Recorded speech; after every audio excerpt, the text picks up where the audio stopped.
O que vou narrar aqui para vocês é uma história real, que aconteceu comigo e com meus amigos. Talvez uma das mais assustadoras histórias sobre lobisomens que vocês terão escutado em toda a vida. Me chamo Rayane. O ano era 1995. Eu estava acabando de entrar para a Polícia Militar de Minas Gerais. Já havia 6 meses que eu exercia a função de policial. Houve uma época que trabalhei sem folga durante 2 meses, de domingo a domingo, pois na cidade que eu morava, o número de policiais era muito pouco. Meu superior decidiu me dar uma semana de folga direto, para compensar aqueles 2 meses que trabalhei sem folga. Meu namorado se chamava Estevão. Ele me chamou para ir para o sítio do pai dele curtir com a galera. Esse sítio fica na cidade de Piatã, Bahia. Piatã é uma cidade do interior da Bahia, na região da Chapada Diamantina, próximo ao nascente do Rio Machado e do Rio de Contas. As temperaturas nessa cidade são baixíssimas e fica por volta de 0 a 5 graus Celsius, no máximo. E não passa disso. Preparei minha bagagem e coloquei a minha arma junto com as minhas coisas, pois um policial sempre deve andar armado mesmo se estiver à paisana. Íamos ficar apenas 4 dias no sítio. Era época de festa junina, e além de mim e do meu namorado, iam mais 2 dos nossos amigos. Um chamarei aqui de Vanderleia e o rapaz chamarei de Chester.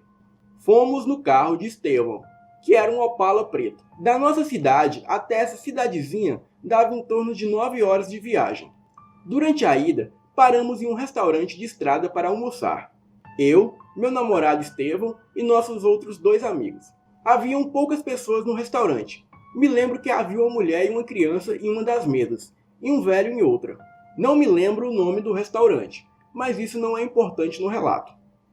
O fato que me chamou a atenção nesse lugar foi uma senhora que se aproximou da nossa mesa e disse que estava com fome, e se não poderíamos dar a ela algum dinheiro para que ela pudesse comer.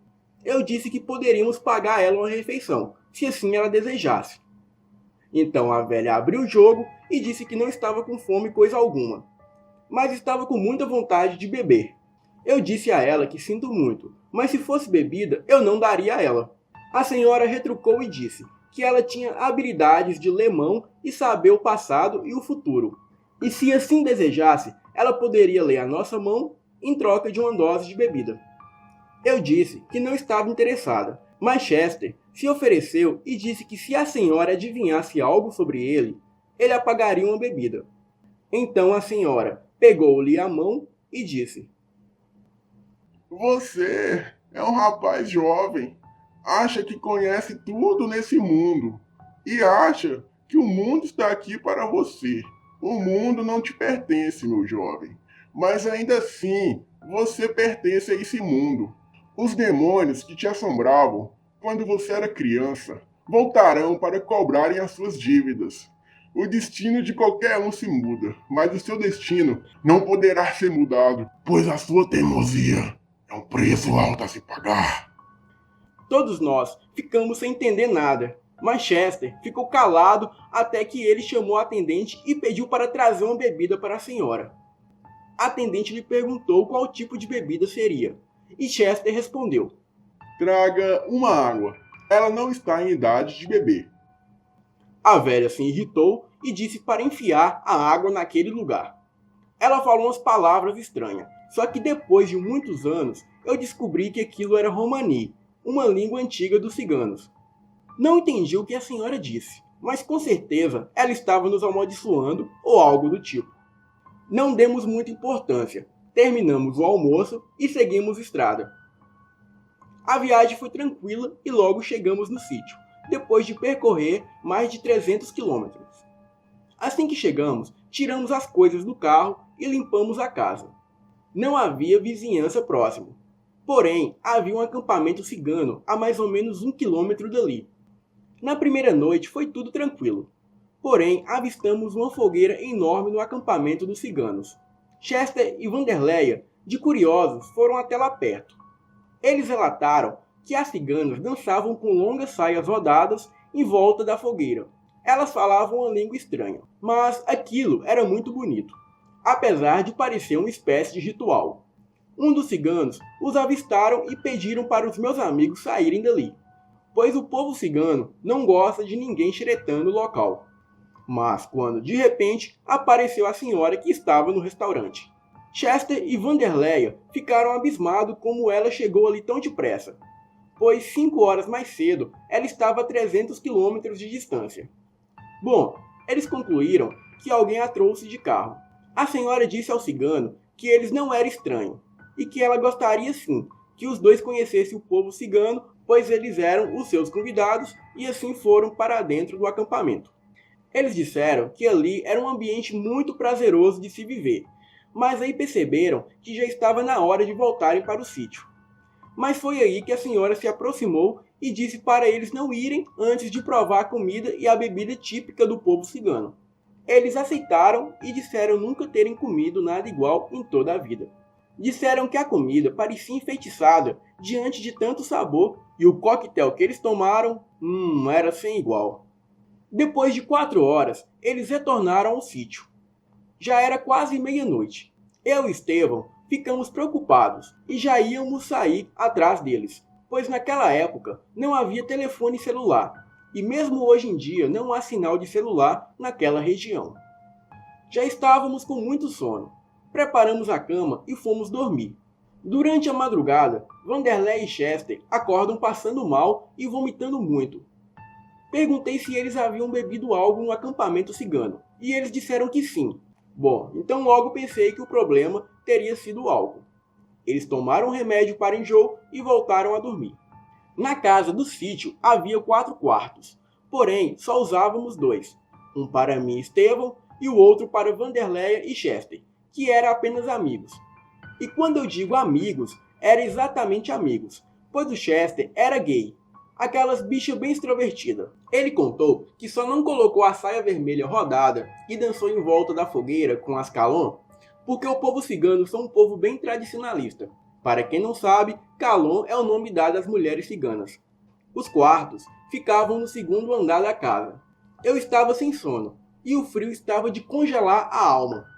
Então fui até a janela ver se a fogueira do acampamento cigano ainda permanecia. Porém, não havia mais fogueira. Aquele ritual já havia terminado. Quando fui fechar a janela, eu vi algo estranho. Um par de olhos amarelos me vigiando de fora do cercado do sítio. Não dava para ver direito, pois aquilo estava dentro do mato. Fiquei com muito medo, mas decidi fechar a janela e voltar para a cama e ignorar o fato ocorrido. No dia seguinte, Chester e Vanderleia estavam queimando de febre. Eles disseram que a mesma comida que eles comeram, os ciganos também comeram. Mesmo assim, eu não estava convencida, pois sou muito supersticiosa, e acreditava que talvez poderia ter algum tipo de encanto na comida, ou na bebida, sei lá. Pois na polícia eu aprendi que quando suspeitamos de algo, pode ter certeza que a suspeita é certa. Bom, decidimos ir embora no dia seguinte. Então começamos a arrumar nossas coisas no carro para ir embora daquele lugar o mais rápido possível. Quando foi por volta das 18 horas, o frio estava insuportável. Acredito que estava fazendo em torno de 0 grau, pois a grama havia congelado com a geada, e dava para se ouvir a mesma se quebrando quando se pisava. Chester e Vanderleia estavam muito mal, a febre havia aumentado. Quando terminamos de arrumar as coisas e entramos no carro, para nossa surpresa, o carro não dava partida, pois devido ao frio, o motor do Opala havia congelado. Ainda mais que o carro era antigo e a álcool. Bom, não tivemos escolha. O único jeito era ir embora no outro dia quando estivesse sol. Chester e Vanderleia tomaram remédio para a febre se estabilizar. Naquela noite, o povo cigano não levantaram a fogueira. Fomos dormir cedo para irmos embora dali o mais rápido possível no dia seguinte. Por volta das 22 horas, acordamos com algo uivando de dentro da mata. Achei que era um cachorro, mas os uivos foram ficando intensos. Abri a janela e fui ver o que era aquilo. Foi quando eu vi um par de olhos amarelos demoníacos me olhando de dentro da mata. Aqueles olhos me fitaram, e assim que percebeu a minha presença na janela, aquilo saiu de dentro do mato correndo e bufando em minha direção. Não sei descrever o que era, parecia um cachorro, porém corria encurvado e era 5 vezes maior do que um cachorro. Aquilo tinha pelos negros no corpo inteiro, e aquilo parecia ter as pernas envergadas para trás. Quando aquilo chegou próximo de mim, aquilo se abaixou, e assim pude notar que aquilo estava preparando um salto na janela onde eu estava. Só deu tempo de fechar a janela, e aquilo bateu com toda a força na janela. O susto que levei foi tão grande que eu caí para trás na hora. Todos vieram ver o que estava acontecendo, porém eu não consegui dizer nada. Tudo ficou quieto por um tempo, e logo depois escutamos aquilo se levantar e dar fortes urros. Aquilo começou a correr em volta da casa, e dar fortes socos na parede que tremia todo o andar de cima. Logo lembrei que tinha esquecido a minha arma no carro. Então trancamos a porta e ficamos todos ali no quarto, sem dizer uma única palavra. Aquilo ficou a noite inteira rodeando a casa e só foi embora quando o dia amanheceu. E não preciso dizer que ninguém mais dormiu aquela noite. No dia seguinte, fomos direto para o carro para ir embora dali o mais rápido possível.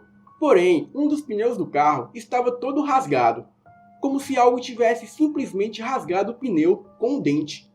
Inclusive, tinha marcas de dentes no aro do pneu. Meu namorado Estevão disse que aquilo já era demais. Ele pediu que eu trocasse o pneu do carro enquanto ele ia no acampamento do povo cigano esclarecer algumas coisas. Chester e Vanderleia já haviam melhorado um pouco da febre.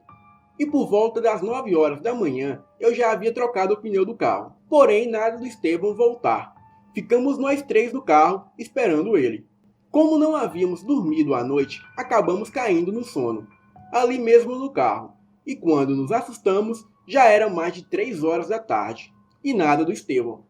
Peguei a arma e ia atrás dele no acampamento cigano. Porém, Vanderleia me pediu para que eu não fosse, esperasse mais um pouco. Então entramos e fomos comer alguma coisa, pois estávamos famintos. Tiramos as caixas de isopor do carro, com as carnes que havíamos levado. E assim que abrimos as caixas, para nossa surpresa, todas as carnes estavam infestadas de bicho, larvas e vermes. Aquilo fedia podre. O cheiro estava insuportável. Não havia como aquilo se perder, pois além de estar congelados no isopor, a região que estávamos era muito fria. Não havia possibilidade alguma daquilo acontecer. Eu disse para Vanderleia e Chester me esperar no carro, que eu iria até o acampamento atrás de Estevão, pois ele já estava demorando muito mesmo. Peguei a arma e fui. Cortei caminho pela mata. Isso era aproximadamente 4 da tarde. Assim que entrei na mata, pude sentir um forte arrepio na espinha. Apressei o passo e fui rápido até o acampamento cigano. Durante o caminho, passei por um lugar que tinha muitas árvores. Porém, o que me chamou a atenção foi que todas as árvores dali estavam marcadas como espécie de símbolo e havia vários bonecos feitos de palha e gravetos pendurados nas árvores. Haviam também vários pés de galinha pendurados nas árvores. Aquilo era extremamente assustador. E outro fato que me assustou muito era o silêncio absoluto na mata. Não se ouvia pássaros e nem insetos. Era um silêncio total. E o sol parecia se esconder daquele lugar, porque além de escuro e assustador, era frio o suficiente para me fazer tremer. Depois de 40 minutos andando, percebi que estava andando em círculo, pois voltei para o mesmo lugar das árvores. Comecei a ficar desesperada, mas não desisti e continuei seguindo o caminho até o acampamento cigano, mesmo sabendo que já estava para lá de perdida. Depois de aproximadamente mais 40 minutos caminhando, eu vejo alguém vindo de longe em minha direção. Puxei rapidamente a arma e fiquei escondida atrás da árvore, pronta para atirar. Assim que aquilo se aproximou mais, eu saquei a arma e saí com a arma apontada de trás da árvore. E pude ver que quem estava vindo era Estevão. Ele estava todo machucado e com graves ferimentos pelo corpo. Ele me viu e pediu para sairmos dali o mais depressa possível. E assim fizemos. Corremos de volta para o sítio. Eu já estava exausta, mas mesmo assim continuei correndo. Quando saímos da mata, já estava escuro. E quando olhei para trás, em direção da mata, eu pude ver. Aquela maldita cigana estava lá, nos olhando. Ela soltou uma risada demoníaca e voltou para dentro da mata. Entramos rapidamente no carro. Chester e Vanderleia com certeza já teriam ido embora se eu não tivesse levado a chave do carro comigo. Entramos rapidamente e na hora da partida, adivinham? Dessa vez o carro pegou de primeira. Aceleramos e pegamos a estrada de terra que dava para a estrada principal. Do lado dessa estrada de terra estava a tal mata, que parecia estar encoberta por algum tipo de feitiço cigano, pois a neblina que encobria a mata era muito intensa. Já estávamos bem calmos. Perguntei a Estevão o que houve com ele, mas ele permanecia em silêncio e parecia estar em pânico. Chester estava dirigindo o carro. Vanderleia estava do seu lado, e eu e Estevão no banco de trás. Já deveria ser por volta de 9 horas da noite, quando, de repente, Chester para o carro de forma brusca. No meio da estrada de terra estava cheio de troncos de árvores. A única forma de passar por ali era removendo os troncos da estrada. Eu sabia que aquilo era uma armadilha para nós. Sabia que aqueles ciganos estavam envolvidos com tudo isso. Talvez não todos eles, mas aquela senhora, aquela maldita velha com certeza estava. Chester estava no volante e Estevão estava muito ferido para sair do carro. Tirei a chave do carro e fui junto com Vanderleia remover os troncos da estrada.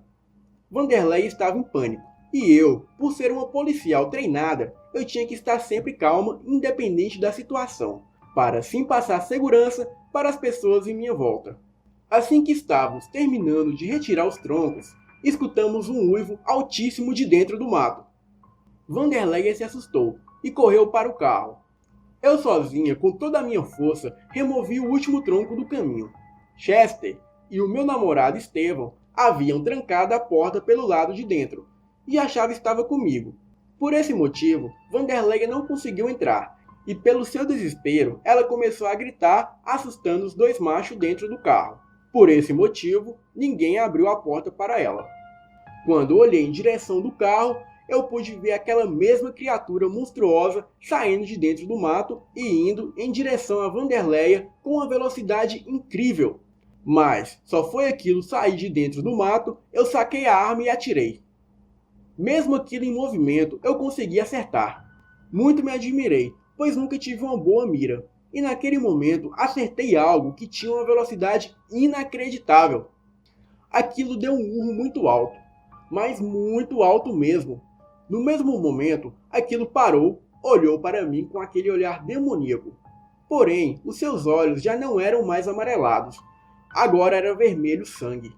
Aquilo veio correndo em minha direção, porém cambaleando. E foi quando eu atirei mais 5 vezes a queima-roupa. Acredito que dos 5 tiros, pelo menos 3 eu acertei.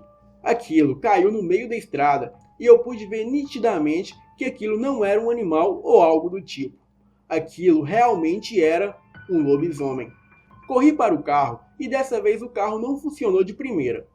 Todos estávamos em completo pânico, inclusive eu, pois a munição havia se acabado. Mas depois de uns 3 minutos tentando dar partida, o carro pegou. Como a criatura estava no meio da estrada, nós passamos por cima daquilo, sem a menor piedade. Mas dessa vez, eu pude ver que aquela criatura já possuía afeições humanas. Suas pernas se encurtaram, seu corpo estava mais frágil e já havia longos cabelos brancos. Então pude ter total certeza que aquela criatura era a maldita senhora cigana. Saímos dali o mais rápido e pegamos a autoestrada.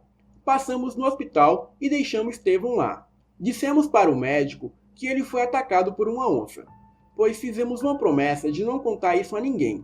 Estou contando aqui, depois de 22 anos, para que as pessoas saibam o que aconteceu nesse povoado de Piatã. Hoje, lá é uma cidade, mas no ano de 1995, as coisas lá eram muito diferentes. Aproximadamente um mês depois, Estevão resolveu contar o que houve com ele quando ele foi no acampamento cigano. Ele disse que não chegou no acampamento, mas ficou perdido na mata.